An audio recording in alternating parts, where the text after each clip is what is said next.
I got a letter from a bunch of monks in India, and they said, you know what you've discovered? And I wrote them back and said, well, it's a timeline. And they said, no, it's the location of the Akashic records inside the individual. I don't know if you know what the Akashic records are, but the Hindus believe that the Akashic records are the imperishable record of the universe. Now think of it. Which stays permanently etched in the universal if that's true, consciousness. What's the mechanics of doing that? What's the mechanics? Think about it. Let's talk about karma for just 1 minute, because can we get a little weird? Can we get esoteric? Just a little, Or people are going, you're weird already. Don't give us any of that crap. So think about this for just a second, because people say to me all the time, I'm not sure it's my karma to let go of my anger. And by the way, it is your karma to let go of your anger, because if you weren't here, it wouldn't be. And think of all the people who aren't here. Right. Okay. Now think of it. You're not here by mistake or by chance. Yeah. Somehow you have reorganized your schedule and you found some attraction to be here today to experience this.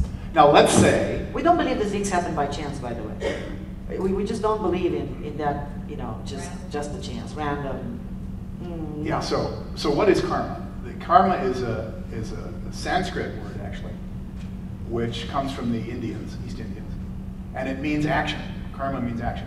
And it also is a broader scope of the word action, because it also means action and the results of your action.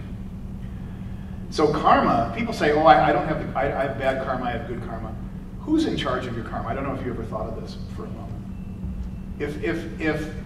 I mean, think about it for just a second. If you were God, or let's say God called me up on the phone, you know, and she said, you're going to be in charge of karma, Ted. You're going to be in charge of karma for the next yuga. Oh, wait, I almost lost my yuga. And I'm up here, and so she gives me the big book, and she goes, okay, you're in charge of karma. Can you imagine some agent up there in charge of karma? And he goes like this, ha, Tad screwed up. We'll get him later. No, it doesn't work that way. It doesn't work that way. Imagine this for just a moment. Who's in charge of your karma? We are. Exactly. If you're in charge of your karma, what's the mechanics? How would you know your past karma? Or how would you know the records? If you're in charge of your karma, what's the mechanics of your karma? Results of your life. But Where's the imperishable record of your karma stored? Your soul. It's stored in your timeline. It's stored in your timeline. I got good news and bad news. The bad news is you're in charge of your karma. That's also the good news. The bad news is that your karma is stored in your timeline. So your timeline is the imperishable record of your karma.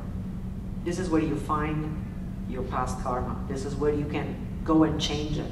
This is where you can go and learn what you need to learn from past things so you can transform karma into your dharma, which is your life's purpose.